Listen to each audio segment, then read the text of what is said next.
Well, we address a very heavy and sensitive topic today, which is the question of what is a human being. Psalm 139, 13 to 14 says, "For you formed my inward parts, you knitted me together in my mother's womb. I praise you, for I am fearfully and wonderfully made. Wonderful are your works, my soul knows it very well." So yes, we're here to talk about abortion today in the wake of the overturning of Roe versus Wade, which, by the way, simply means that each state has their own ability to choose what their laws are concerning abortion. It's been estimated that about 13% of abortions might go down due to the fact that more liberal states will keep their laws, and that's where most of them occur. So before we approach this very heavy topic and sensitive issue, let me pray for us. Almighty God, our maker of life, who's made us into your precious image, we pray that you would help us as we think about and talk about life. God, speak to our heart, open up our eyes to see as you see. We pray this in Jesus' name, amen. So about 3 years ago, my wife and I conceived our little boy Micah, although we didn't know it yet. And so Heather was undergoing some serious medical tests for health issues, and before the hospital, wanted to give her some of these tests. Of course, they took a pregnancy test to make sure she wasn't pregnant, and the test came back negative.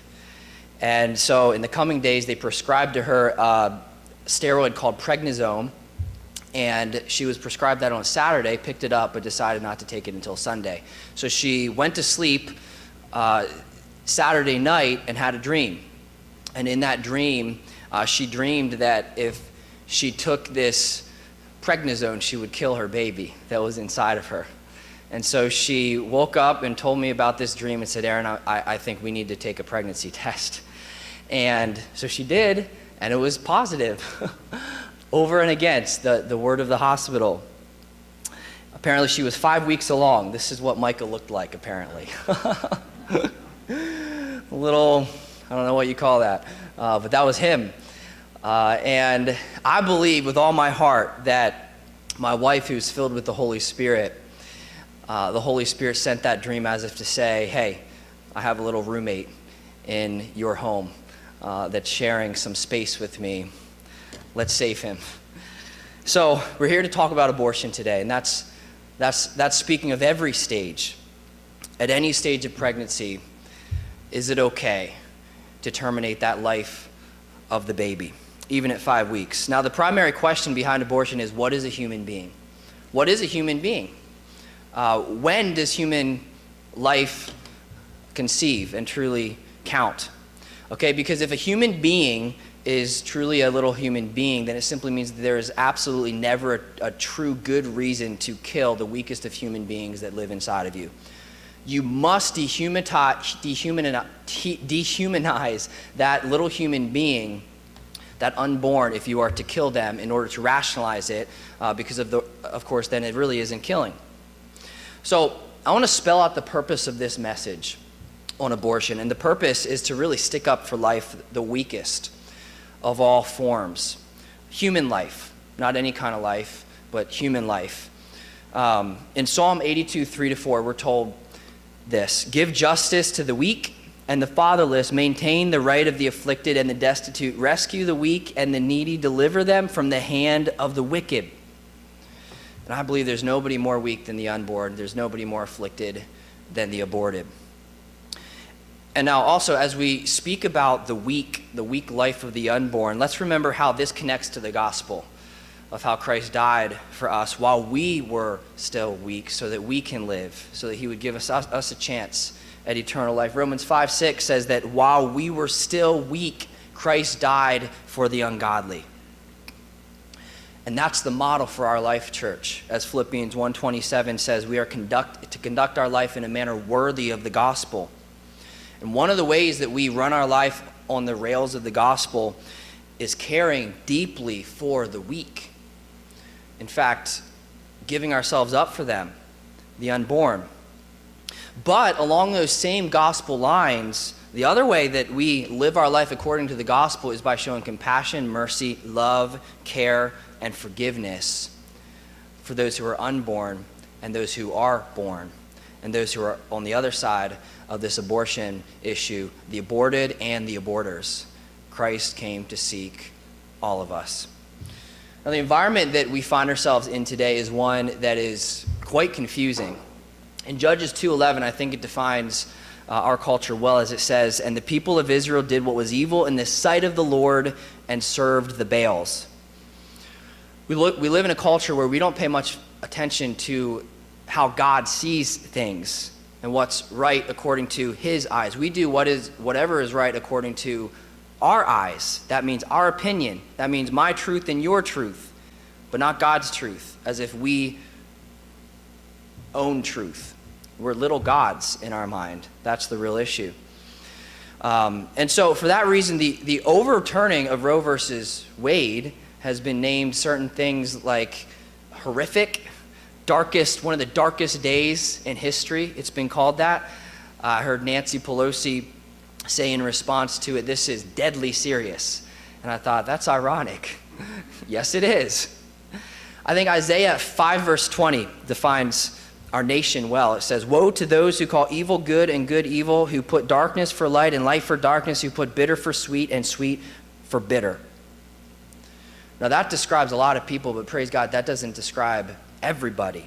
Because for others, we know the overturning of Roe versus Wade was a day of celebration. And so you had some mourning and others celebrating all at the same time. But most were mourning. I want to remind you of that. A recent survey said that about 7 out of 10 people in our country did not want Roe versus Wade overturned, but stood up for abortion one way or another. Only about 37% said that it should be illegal in most or all cases.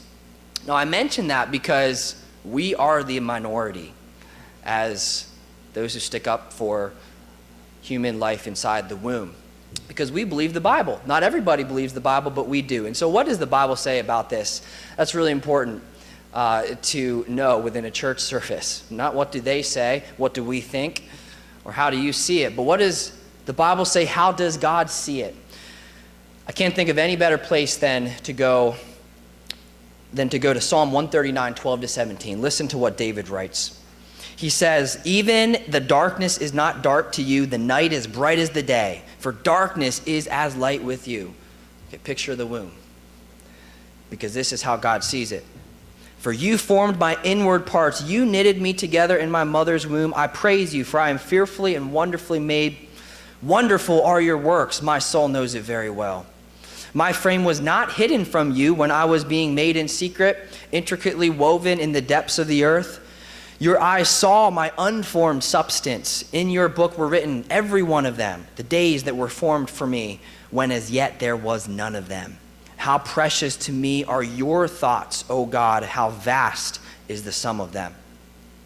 So if you're a Christian today and you believe that God has spoken and that this is God's word and that he has spoken through these words, and they're words of truth because God is true, then these verses shed all the light that we need on the issue of abortion. And they give us God's perspective on the unborn, which is of utmost importance because he's the one that makes them. And so first, I want you to notice in verse 13 how God is the one who's doing the making in this. It's his preborn child, okay? The preborn process is God's process. As it says, "You knitted me together in my mother's womb." That means he's knitting the greatest masterpiece ever to be created, and to abort his knitting process is to stop him from creating this human quilt, if you will, and to throw it out and to stop God in mid-process. And so the preborn is God's work, not ours. To come against it is literally to come against God. And notice the me. You knitted me together in my mother's womb, because it's a me. He's a me. She's a me, not an it. Now second, I want you to notice in verses 15 and 16 how David writes, "My frame was not hidden from you when I was being made in secret." Your eyes saw my unformed substance. We need God's eyes when evaluating the unborn. You can't judge the unborn how we see it. We're not really designed to. But how does God see it? How does God see the unborn? We'll read on in verse 16. It describes how God sees the unborn. Your eyes saw my unformed substance. In your book were written, every one of them, the days that were formed for me, when as yet there were none of them. God sees the unborn life for who they will be, not who they are at that moment. Because God has forevision. He has foreknowledge. He is the God who lives outside of space and time. And so this should eliminate our arguments that would say that a person becomes a person at a certain stage of development. God sees that person's potential. He sees the days ahead of them, okay? And so we need to, I think, learn to think like God does on this issue. Not that we see it exactly as he does, but we need to think as he thinks, and that's how the psalmist closes right after this type of ultrasound of himself in the womb. In verse 17, he says, how precious to me are your thoughts, O God, how vast is the sum of them. After evaluating the preborn, David says, your thoughts are what count, God, and they are marvelous. Because what matters most is how God sees the unborn and how he thinks of the unborn.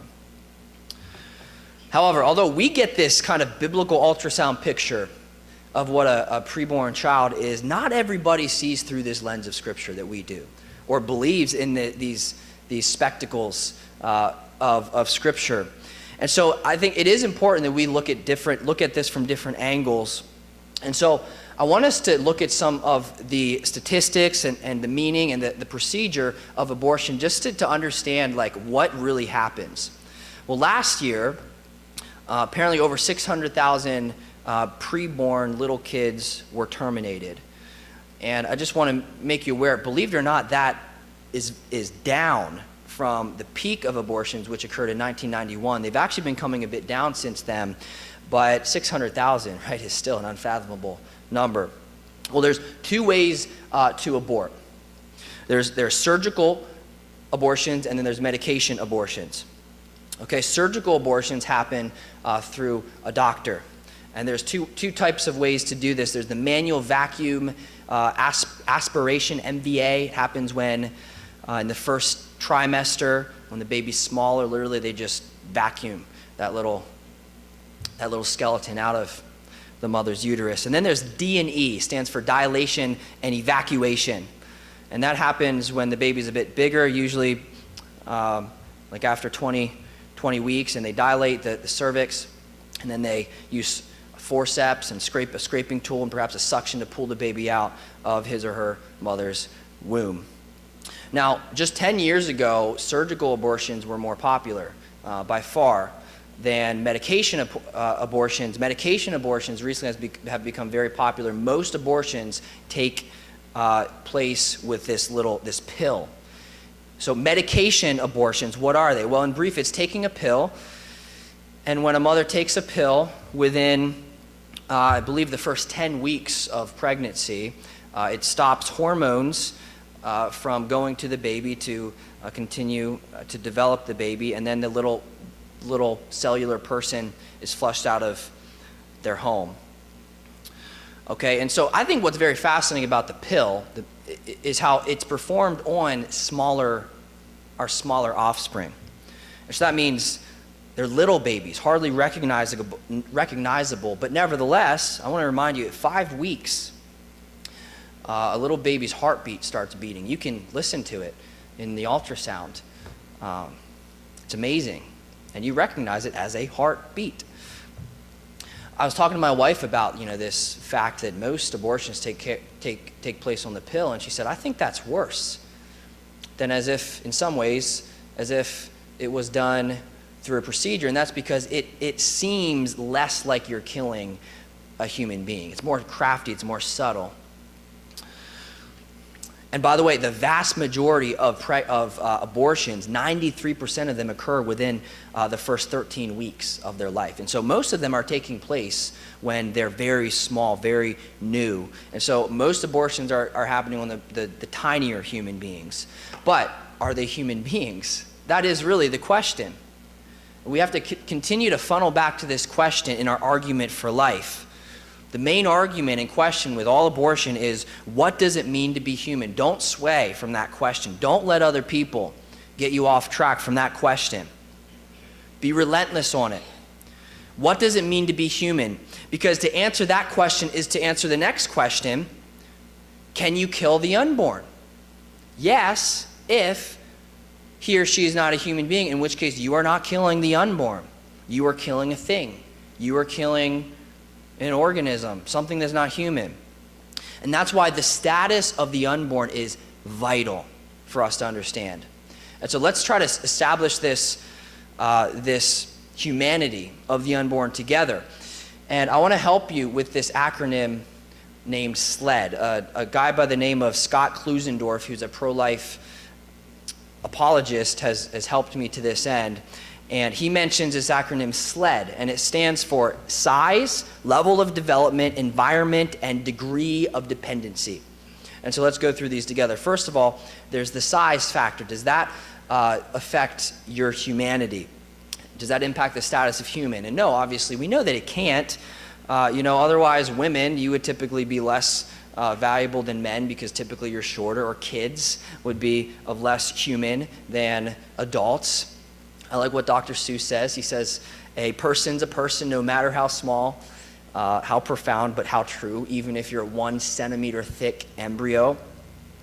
Now I want to sprinkle a little bit of biblical proof text in here to establish the identity of the little tiniest zygote of a human being. Psalm 51:5, David writes this, and he says, behold, I was brought forth in iniquity, and in sin my mother did conceive me.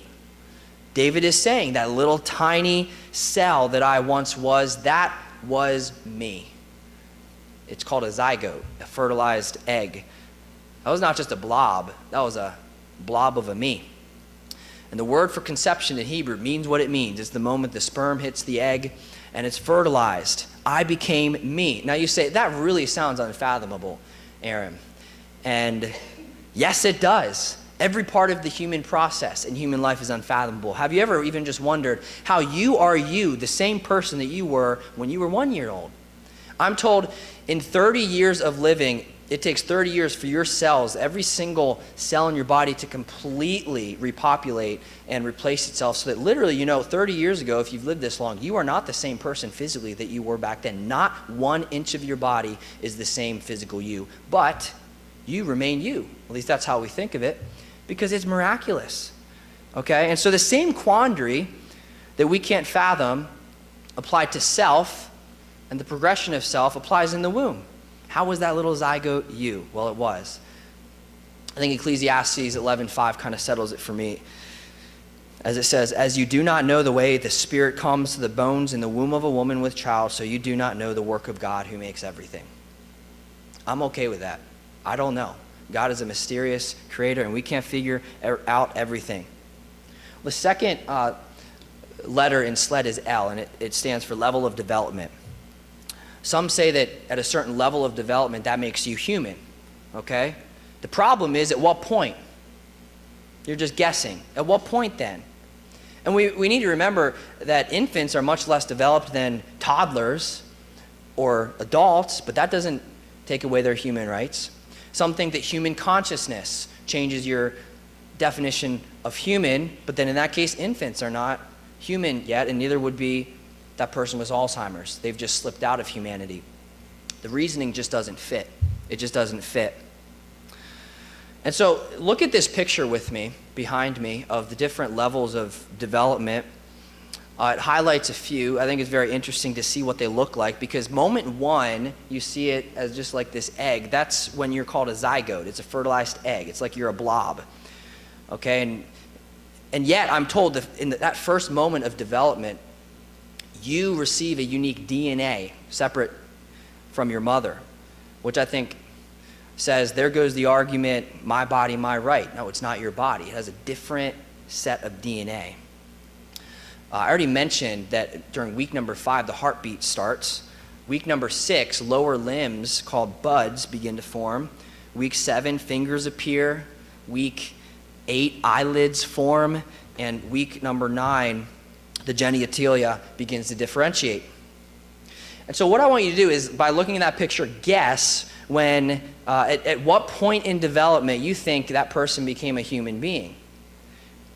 And if you say the stage where they look most human being, like let's say week number 20 or 16, you're saying then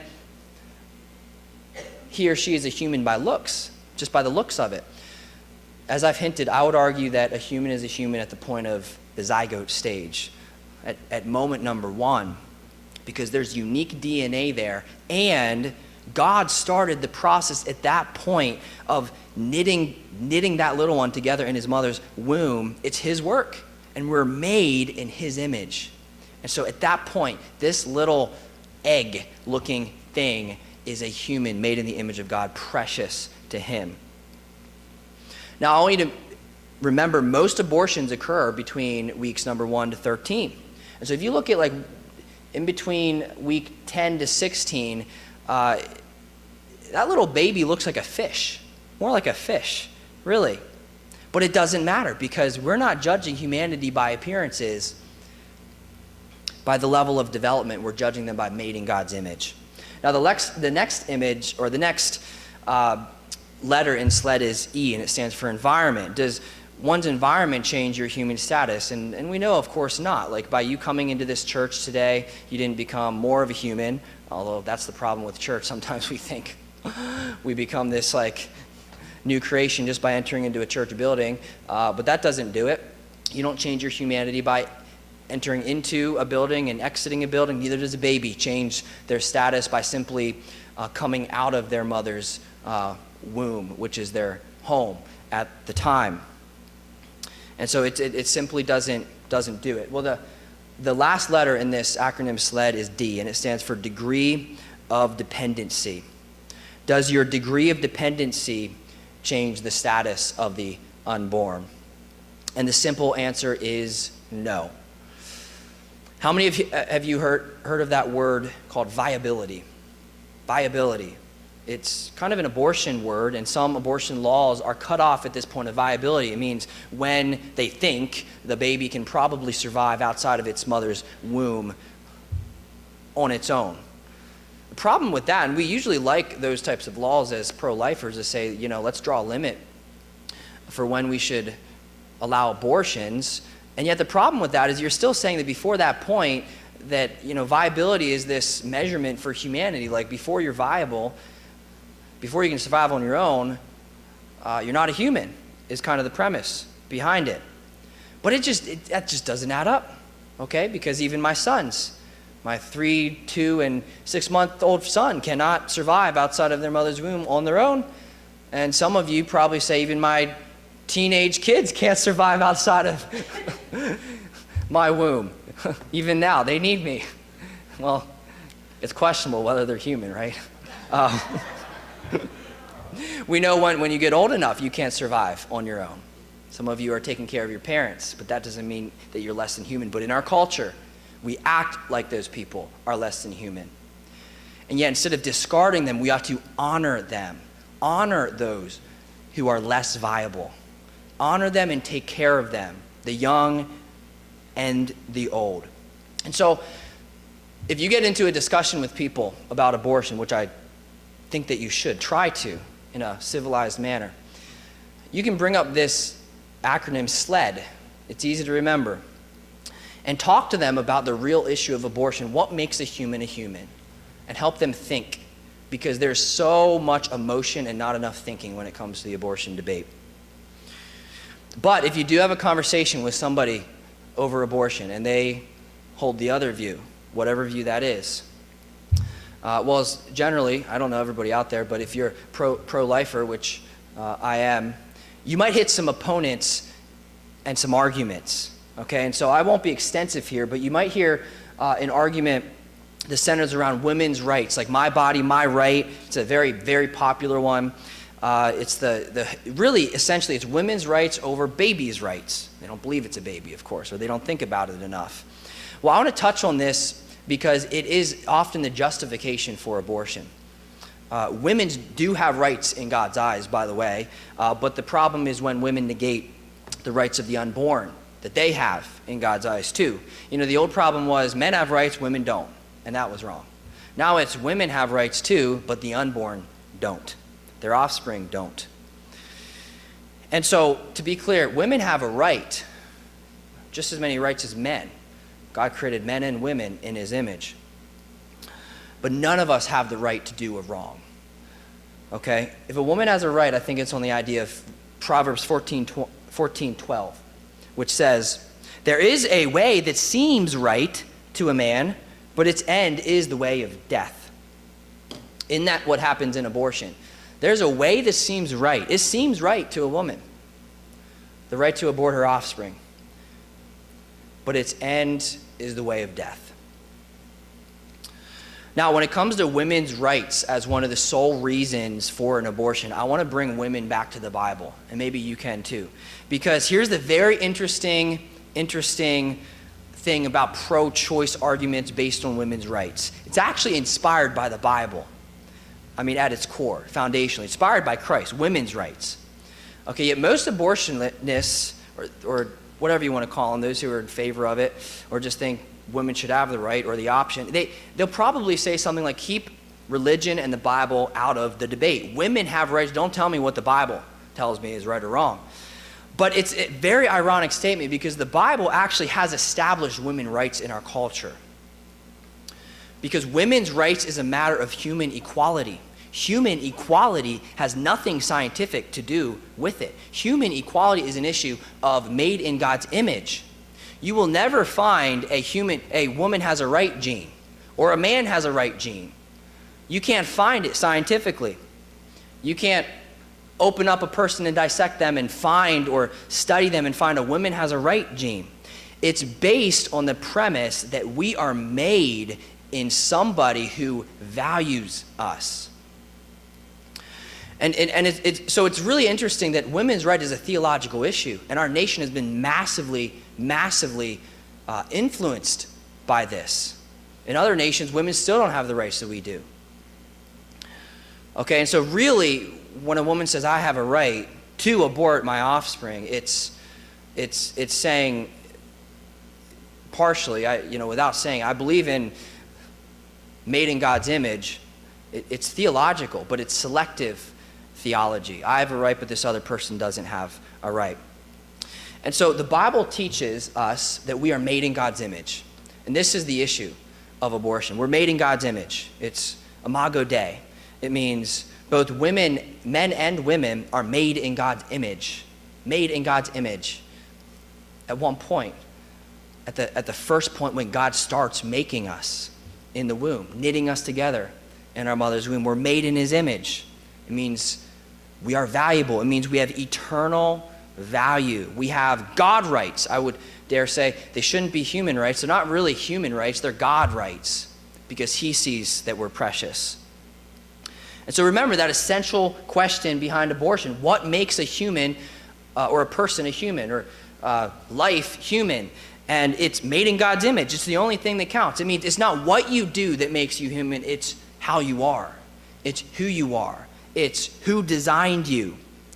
I want you to listen to what this guy, Yuval Harari, has said about this. He says, if there is no God who made us in his image, human rights are figments of our fertile imaginations.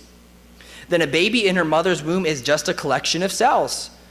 But if there is no God who made us in his image, then that's what you and I are too. Pregnant women have no natural rights, just as chimpanzees, hyenas, and spiders have no rights. You see, the fact that we're made in God's image means that we are set apart, that we have eternal meaning and value, hence rights. And again, as I've said, who started making people, humans in the womb? Who is doing the making? It's God. And we're made in his image. Therefore, they have eternal value too, to God. To God. They're just delicate.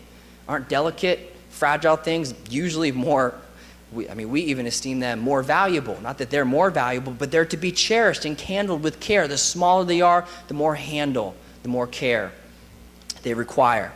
And so abortion is a deep, deep issue, church. It's an eternal issue. Okay, and so it's important to know the underlying problems behind abortion. And dare I say, it's not just women. I think at the root, at the core, the problem starts with men. Who's to blame? Men in the first place. Listen to what God says in Hosea 4:14. He says, I will not punish your daughters when they play the whore, nor your brides when they commit adultery. For the men themselves go aside with prostitutes and sacrifice with cult prostitutes, and a people without understanding shall come to ruin. That verse, I believe, describes the problem with abortion. Uncommitted and unfaithful, lustful men.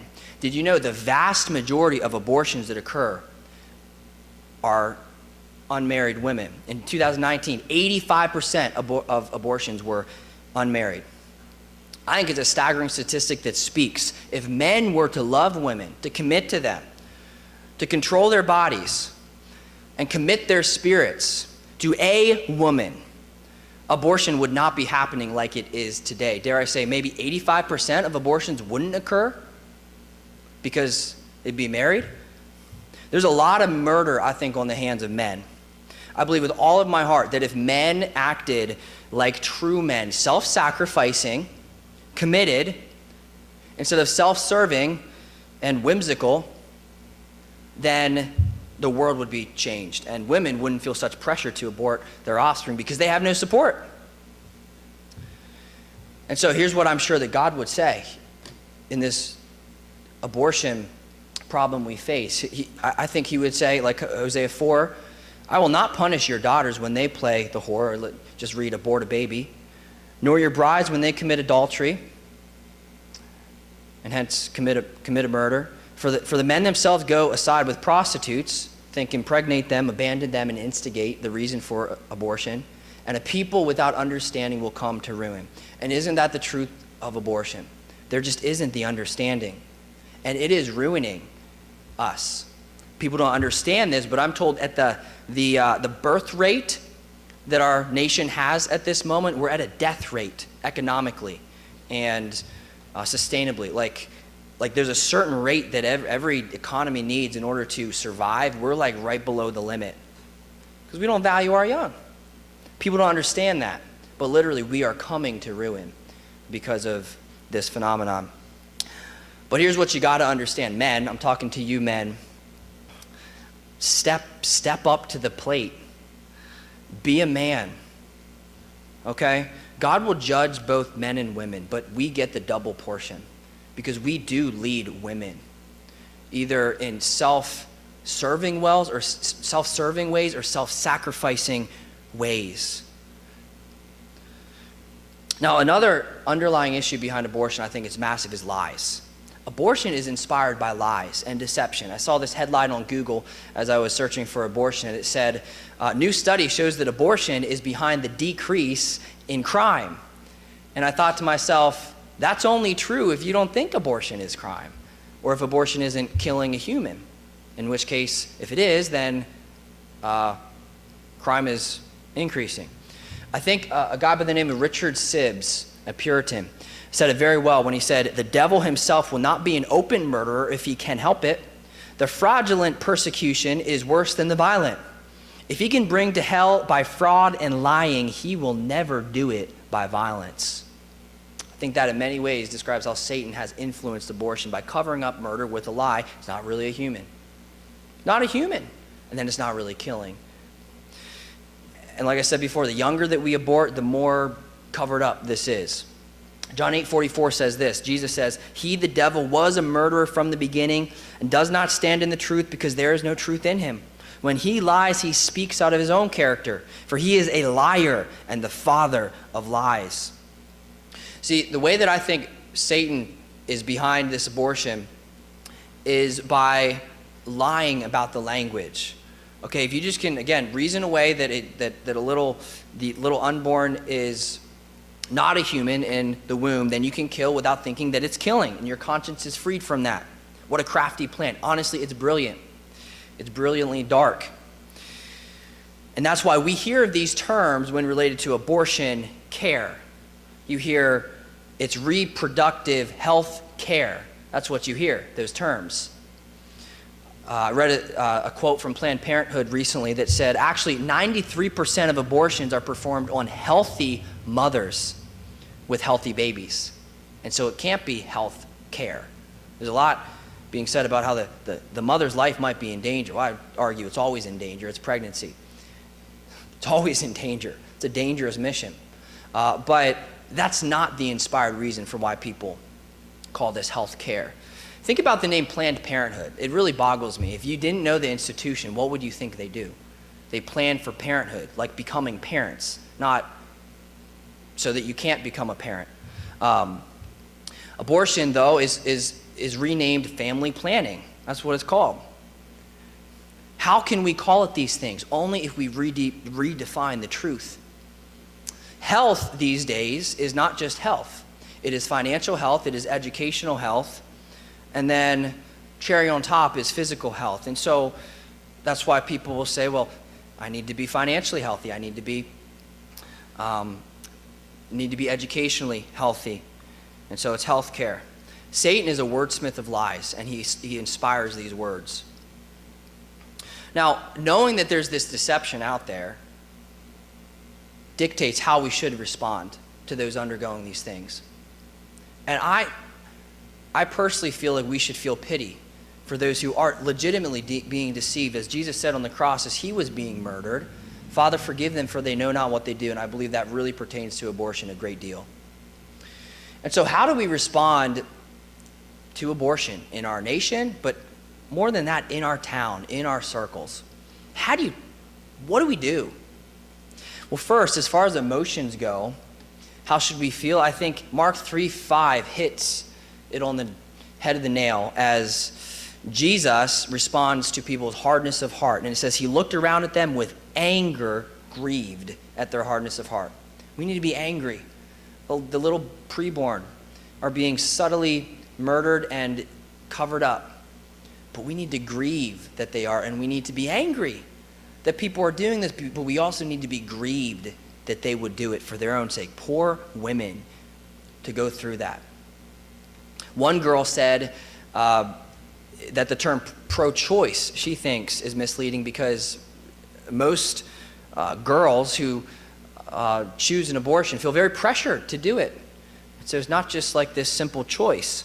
And so we ought to grieve and feel angry at the same time. Now, what do we do, though? That's how we feel, but what do? We too often stop at feeling and we don't get to doing. I think Proverbs 24:11-12 is one of the best Bible verses on what we do and how we respond to abortion. As it says, rescue those who are being taken away to death. That's really abortion. Hold back those who are stumbling to the slaughter. If you say, behold, we did not know this, does not he who weighs the heart perceive it? Does not he who keeps watch over your soul know it? And will he not repay man according to his work? That describes the issue of abortion. Our part is rescue. How can we be a part of the rescue plan, though? Rebecca McLaughlin says this. She says, to solve the problem of abortion, we don't need one law reversed. We need a loving revolution. I think she's right. That gives us a hint in what needs to be done. There is one study done that said that 80% of women said that they would not have chosen an abortion if they would have felt more supported. And so how do we support the women who are doing this? We need to be filled with good works and kind words. And I think Titus 3:1-2 really describes the way that we ought to be responding to everybody, but including, those who are pro-choicers. Titus 3:1-2 says, remind them to be submissive to rulers and authorities, to be obedient, to be ready for every good work, to speak evil of no one, to avoid quarreling, to be gentle, and to show perfect courtesy towards all people. All right, so let me give you a few ideas of how this might look, how we might flesh this out. What about foster care? Some of you aren't in that situation where you can, but foster care is a great option for helping curb the issue of abortion or adoption, or support those who are participating in foster care. Pray for them. And by the way, a recent study showed that Christians, believers, are about 3 times more likely to participate in foster care and adoption than the general public. And so the church is shining their light, whether people know it or not. What else can we do? Well, we can talk. I do believe we need to be talking about this, discussing with somebody maybe at your work over lunch break. Ask them, hey, what do you think about Roe versus Wade? What do you think about abortion? And then bring up the acronym SLED. And I do mean talk about this in person. In person. I think Proverbs 26:17 gives us a great warning about how we talk about this. As it says, whoever meddles in a quarrel not his own is like one who takes a passing dog by the ears. It's almost humorous, but I think that verse applies to almost every Facebook long thread with comments after the Roe versus Wade thing. Probably some of you youngsters have read some of these threads, and they get heated and debated. Just don't throw yourself into somebody else's argument. Talk to people face to face. And when you do, talk in a way like Colossians 4:6 that says, let your speech always be gracious, seasoned with salt, so that you may know how you ought to answer each person. We need to be gracious, not hateful. We need savory conversations. Sprinkle a little bit of salt on there, a little bit of knowledge, sprinkle a lot of grace on there, and resist from throwing on the ghost hot pepper sauce, okay? Don't heat up the conversation, which we so often do. Be gracious. We need to be like 1 Peter 3:9, which says, do not repay evil for evil or reviling for reviling, but on the contrary, bless, for this is what you were called, that you may obtain a blessing. We need to be blessing the other side. We need to be blessing all people. But let's say you're not the best at talking. Pray. Pray for the unborn and the mothers who are at this very moment contemplating it. After church today, pray around the dinner table for the unborn and those mothers. Or give to pregnancy centers or adoption agency centers. By giving to this church, a part of your giving goes to the Baptist Children's Home, which is a Christian foster care home. But don't just give your money, give yourself by supporting those who abort. Support those who abort. And I don't mean support what they do, but support them. Remember, about 3/4 of women admit they would have done things differently if they felt more supported. Maybe that was you at one time. It's not as if only non-church members have abortions. And we need to be loving our neighbor as ourselves. Love your neighbor as yourself. Remember, every person is your neighbor and they're made in God's image. Do you remember the parable of the Good Samaritan in Luke 10? Many of you know that. I won't even turn there. I don't have the scripture up on the screen. But Jesus tells this parable of who is your neighbor. Who is your neighbor to love? And so he describes how a priest and a Levite, 2 very religious types of people, walk onto the other side of the street when stumbling upon a bruised, beat-up Jew. But then this Samaritan, they were really like liberal Jews. They contorted the Bible. They didn't believe in the fullness of Scripture. And yet this Samaritan has compassion on this beat-up Jew, his enemy, really. And Jesus says that man, that Samaritan man, is one who acted as the good neighbor. Listen, it's possible that we haven't looked at both sides as people made in God's image. Sometimes we have, as Christians, as Christ followers, a big blind spot. Oh, we care for the unborn, our unborn neighbors, but we don't care for our born neighbors, and even those who don't think that our unborn are our neighbors. We need to make sure that we are loving both sides, because both are our neighbors. The women who are aborting, before and after they abort, they need cared for, they need loved, they need supported. They're our neighbor. They probably feel like that beat up Jew. Many do. They feel guilty. We need to love them, not pass on the other side and say nothing. We need to love them. They are our neighbor, the born and the unborn. Many pro-lifers, we focus so much on the unborn, we don't focus enough on the born, on those women, and on the children who have been born out of wedlock and they need help. They need help. So how are you doing at treating the born? There's a staggering statistic out there that says something like 80% of those who are have like spina bifida or Down syndrome in the womb are aborted because they're not as much used to society. There'll be a hassle. And yet, you know what? We can do the same thing to our disabled neighbors, maybe in this church or elsewhere, who are weak, who are cumbersome, who weigh us down. We don't kill them. We just act like they're not there. We act like they're dead. And so we need to be making sure that we are caring for our neighbors, loving them all. Now, in one word, if I could solve the abortion issue in our land, he would be Jesus. Jesus is the one who transformed women being devalued, marriages being desecrated, and babies being discarded. We just don't realize how in the ancient world and still today, babies, women, and marriages are not held in any kind of esteem.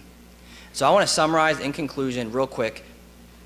Matthew 19, you can turn there if you want to, but you'll see Jesus addresses 3 issues back to back to back. He addresses marriages, children, and then giving to the poor, all 3 that tie into this problem with abortion. First, he answers some religious leaders' question about divorce, and he basically says, men, don't divorce your wives. So he upholds marriage by holding men accountable, and by doing that, he's protecting women and children at that time who would have had no livelihood outside of marriage. And then right after that, little children start flocking to him. Even infants are being carried to him. His disciples rebuke him for accepting them because children were not, loved. And Jesus says, no, let the little children come to me, because he loved children. And then right after that, he has a conversation with this rich young ruler. And he tells him, this is how you love your neighbor as yourself. Give to the poor. And today, it is absolutely no coincidence, to quote this statistic again, that 85% of abortions are happening to the unmarried. Maybe they were divorced or they've never gotten married in the first place. Shame on us men. And about 75% of abortions happen to those who are right at the poverty line. And so, if we were just to follow Christ's words on marriage, on children, on giving to the poor, on being more generous with their money, it would help abortion statistics diminish drastically. As Sarah Irving Stonebreaker says about her conversion out of her former leftist lifestyle, she says, Christianity is ultimately far more radical than the leftist ideologies with which I had previously been enamored. And why is that? It's because Jesus came to die for sinners. Weak sinners who really contribute nothing to him, because he had all the glory and all the perfection and all the joy before the foundation of the world without making us in his image, just to see us slam his image to the dust. And so our strong God and Savior became a weak man and died a weak death for the weak, and just turned our human views on their head to show us that he values the weak. And in that way, Christ not only transformed the world, but he can transform your world too. And more than anything, we need to remember, when it comes to all of us and our connection with Christ on the cross, you got to understand, we haven't just killed a little baby made in the image of God, but the image of God himself. We are responsible. We are responsible. And it was Christ on the cross who said, as the image of God was being crucified, Father, forgive them, for they know not what they do. Church, there is hope for all of us, for all of them at the cross, because Christ values the weak. He values us sinners, not because we have value or because you're valuable, because you are valued in his sight. He loves you. Let's pray. Father, thank you that you are a God outside of our human perspective. If you were just like us, then you wouldn't be God. And so God, how infinite are your thoughts. How wonderful are all of your thoughts towards us. Our soul knows it well. Father, help us to care more about what you think than how we think, what you see than how we see things.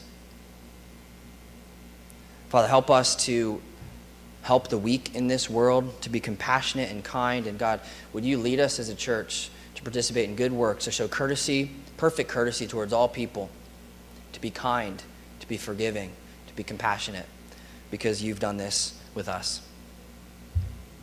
We thank you that we are fearfully and wonderfully made in your image. God, help us to represent you well. In Christ's name I pray, amen.